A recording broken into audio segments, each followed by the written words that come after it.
Hi there, this is Paul Bars. Hello. Welcome back. Signing in again for E-Business Mastery Volume 2. And in this particular presentation, we're looking at how to create and sell your own e-products. Now, an e-product is, of course, very simply a product of any kind that once it's been purchased online, the buyer then also downloads it from the internet after the purchase is made. You don't have to pack, wrap, or ship it. Now, this may or may not be relevant to your website at this point of time, but if not, it's something certainly worthwhile considering because there are some great income opportunities here for an add-on product if e-products, e-books, and so on are not going to be your main source of income. Click through to the first slide. What is an e-product? I think I've pretty much answered that. It's an e-book, for example, or a downloadable presentation of some sort. Why, however, would you write an e-book? Well, there's a number of different reasons. Firstly and foremostly is the profit. Now, when I say that, I don't mean you're going to go out and make $100,000 worth of profit this coming week or this next month by people buying your e-books. However, one of the most beautiful things about an e-book of any kind or an e-product is the product and development costs are practically minimal. The shipping cost is minimal. There is nothing there whatsoever, just your download bandwidth that comes through your website. And there's just so many wonderful opportunities here. You might want to just simply write one to impress your friends or impress your customers with your existing website. It's also great as a follow-in, like a low-ticket item towards a larger purchase price, or, of course, an upsell from an item which has been purchased already. So there truly are a number of different opportunities in e-book selling, and in particularly in this presentation, we're going to look at an e-book, something which people once purchased will then read. And, of course, as I said, there's just so many wonderful opportunities. Click through to the next slide, and let's get straight into this, the formula for failure. You need to know this. A lot of people will try it, and I certainly think it's worthwhile teaching. The formula for failure is simply this. Write your ebook, look for a marketplace, hope and pray that people are going to come and buy it, and, of course, well, when they don't, guess what happens? You give up and quit. That's the formula for failure. However, let's look at the first two parts of that. A lot of people would follow this first section of the formula, write their ebook and go out and sell it to the marketplace. Keep in mind that I want you to remember that as we go through to the next slide in a second, that to write and then look for your marketplace truly is part of the formula for failure as far as ebooks go. Let's look at the formula for success on that next slide. Find the marketplace first. Review the needs, the wants, the desires of these people. Create a product that satisfies the need, and then market directly to that niche marketplace. Did you notice there that from the previous slide, the write and then look for a market? Well, they're both in there, but they're in a different place. You find the marketplace first. You survey them. Find out what they want. Find out what they need. Find out what they're after. Look at what the burning desires of that group of people in that marketplace is. Then you satisfy the need. That's where you then write the product or market to the niche. And really this is that on itself, believe it or not, that is the mini site mastery formula. I mean, of course, it'll be covered in more detail with the other product. I have mini site mastery. But that's the formula. That's all there is to it. You don't have to go and pay $2,500 to go to a seminar to learn that. I can tell you that one now. Click through the next slide. How do we identify a niche market? Let's start at the beginning. How do we find a marketplace? How can you find a marketplace for a potential e-product for your website? Well, of course, you could always just survey your existing customers. That would work. Survey the people who are coming to your website already. If you're just getting started, don't have one. Of course, you could use the search engines, what people are looking for in regards to your specific product area. Your marketplace, are they looking for something specifically targeted, a niche section of that marketplace? You can use the search engines to do these. Look up some keyword tools to find out. Like Keyword Generator is a good tool. WordTracker.com, another one. Overture.com. These are some websites and some tools that can enable you to research people's search engine activity. You can, of course, look at other websites, your competition. Are they already possibly addressing this need? What are they offering? How can you improve on it? Are there any forums, online discussion boards where you can stop by and have a quick look? You never know. Perhaps some of your visitors, your potential customers even, are hanging out in these places and they're talking about their problems, because that's generally what a forum is all about. It's where we hang out online and we talk about our problems and look for someone to help provide a solution. I'm sure you can find some opportunities there, and that's what you're looking for at this point of time. And of course, the other one is product availability, standard business marketing technique. If there's a need for a product and it's not necessarily available, can you create it in an ebook? Can you write an ebook that will give you, these folks, the solution? Next slide. One of the questions you need to ask yourself is, how big is that potential market versus the real market? See, just because there might be, and I'll give you an example here of, let's see, I was searching for online tattoo things the other day. And again, just looking out for a niche market, and I found that in the previous month, using some of those tools I mentioned earlier, that I think it was about 1.2 million people in the previous 30 days had searched for something to do with tattoos online just through one of the major search engines. 1.2 million people. So the question is that a real market, or is that just a potential market? Well, it's a potential market, certainly, because they're all looking for this, but how many of them are just looking for something free? Are they your real prospects or not? These are some of the questions that your research needs to ask. Now, once you've found out what the real market is, you need to ask yourself the question, is it large enough to carry an ebook? Is it big enough that you can get a percentage, 1 or 2% possibly, who will pay for this material? Because these days, and ebooks are generally information products. These days, you can practically find everything you want online in terms of information for free. I believe that to be a fact. Not everything, sure, but practically everything, almost everything. You can find it online for free if you're prepared to spend the time to do that. The question you need to find out is, are people prepared to spend the money? That's where, show me the money. That's where the money is. You need to find out, is it large enough to carry an ebook as a product? What will they pay for it? Will they indeed? How much? Now, if they're not going to pay for it, or let's say perhaps you find that your research says, Paul, they're only going to, gee whiz, these guys are only going to pay like $9.95. Far out, I can't make money off that. Well, perhaps you can have a back-end product. The little $9.95 or the $17.95 ebook really is a special report towards an upsell product. Now, the ebook itself has to provide good value.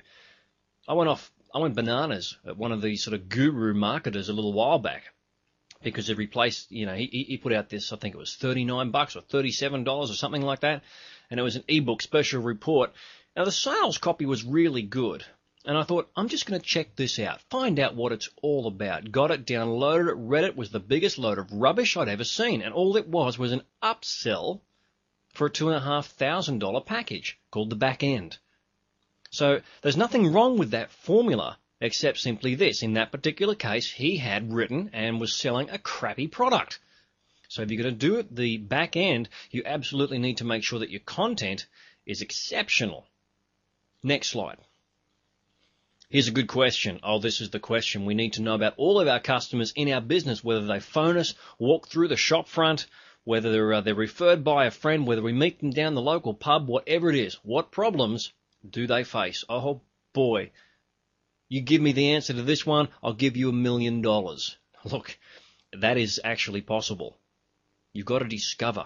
How do you do that? You ask. How do you do that? The forums, the chat rooms. Where do they hang out? Look at what they're posting their problems about. You survey them. Pound the pavement if you have to. Get out there and physically ask them. No matter what you do, you must find out. Once you've found a potential marketplace, you absolutely have to find out what their problems are. All right? You can't provide someone with a solution unless you know the problem. And you've got to know it in detail, specifically, exactly, finite. No room for error here. Do what it takes to find out what the problems of your potential marketplace is, and click through to the next slide. This does not need any explanation. Problems represent opportunities. Oh, yeah, baby. You better believe it. If you find a problem, and the example I gave earlier as I was looking through and found a tremendous amount of people were looking for online tattoo resources. Well, see, the only problem they had was being able to find specifically what they wanted. Now, there are some options, and there was a good ebook product out there with 300 tattoo designs, but considering there was 1.2 million searches, even a book with 300 designs in it is not going to even come close to meeting the problems of the need of most of those folks. So you'd have to go more targeted. If someone's looking for eagle tattoos, you want to go create a product on eagle tattoos, or Celtic, or fire, or whatever it is that we do. I got no idea because I didn't continue the research. What I did was I found a nice little website with an affiliate program with about 1,000 or so, and I just hooked up a link through that and promoted it. That was just this past week. Of course, hasn't been picked up yet. Might get a chance to fill you in on those details. But I asked myself the question, am I prepared to put in the time and the effort now to create a product? Well, I can't design for squat, so I'd certainly need some help there. I'm going to test the work I'm doing so far and perhaps come back to it later. But let's get back to this presentation here. Create a product. This is the next slide. Create a product with a solution. All right, this is the basics. We know this. And remember to focus it. It's got to focus as providing the solutions to their problems. Look for both obvious and hidden. You can only find this out by asking them. And of course, the old kiss, keep it simple, silly. Keep it simple, stupid, whatever. Keep it simple. Don't try and get overawed. And it's one of the reasons why I didn't go ahead with trying to create a massive product of ginormous proportions to meet the needs of these 1.2 million people looking for tattoo information. Keep it simple. Very, very important. Next slide. You want to market directly to the niche. What sites do they visit online? Can you partner up with them? Create reciprocal links? Invite them to join your affiliate program? How do they use the search engines? Exactly what phrases do they type into the search engines? This is certainly worthwhile knowing, and the tools will help you do that. Remember the power of free. Give them some kind of free offer along the way. Because, as I said, most stuff these days, you can find it online for free. Yes, you can. You can find it online for free. So unless you're going to offer them some of that free information as a tempting taster, that little treat, the entree before the main meal, that's what you need to do. And of course, if it's technical in some way or cultural in some way, even to a targeted niche, use the words that they use. Don't think that the language you know about the subject is what the inside group uses. So you want to get inside by asking them what they're looking for. Next slide says, how do you choose your topic? Well, currently, of course, if you have an existing website, that gives you a topic to start off with, don't you think? Yeah, so look for something that your customers, your existing visitors can use. If you don't yet have a website and don't yet have a topic or anything in mind, then you can ask the question, let me ask you this, what are you good at? What do you love? What do you really hate? What could you be passionate about? What would you like to learn more about? These would be good places for you to start to then find out if there's a marketplace. Because if you can create a product based on your own interests, your own needs, your own desires, your own wants, and you find through your research that there's a marketplace out there, and there aren't many, if any, people providing a solution to that marketplace, that's a gold mine.